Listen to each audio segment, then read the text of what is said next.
हरे कृष्णा।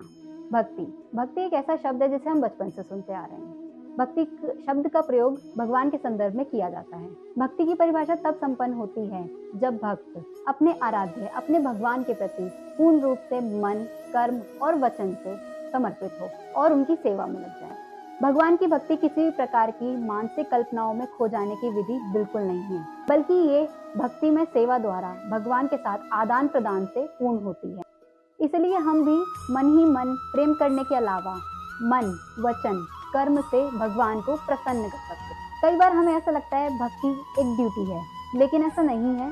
भक्ति हमारा और भगवान के बीच का संबंध है। हमारा भगवान के बीच संबंध जितना गहरा होगा, हम उतना ही भगवान को समझ पाएंगे।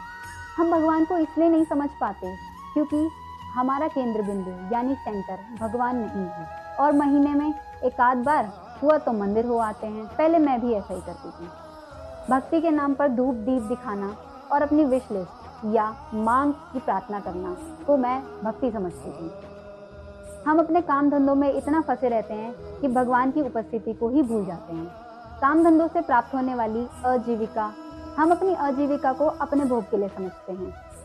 ऐसे में आप ही सोचिए, प्रेम कहाँ है? ऐसे में हम खुद को भगवान का भक्त कैसे बोल सकते हैं? ऐसे में आप पूछेंगे कि काम धंधा छोड़ दें या फिर जीवन का आनंद लेना छोड़ दें। ये कुछ गलत है? नहीं, बिल्कुल नहीं, ये गलत नहीं है, क्योंकि श्री कृष्ण खुद ही कहते हैं कर्म तो करना ही है। परंतु जब हम अपने कार्य का फल संचित धन द्वारा आनंद का, सफलता का, खुशी का केंद्र बिंदु भगवान को बनाएंगे तो वह प्रेम कहलाएगा।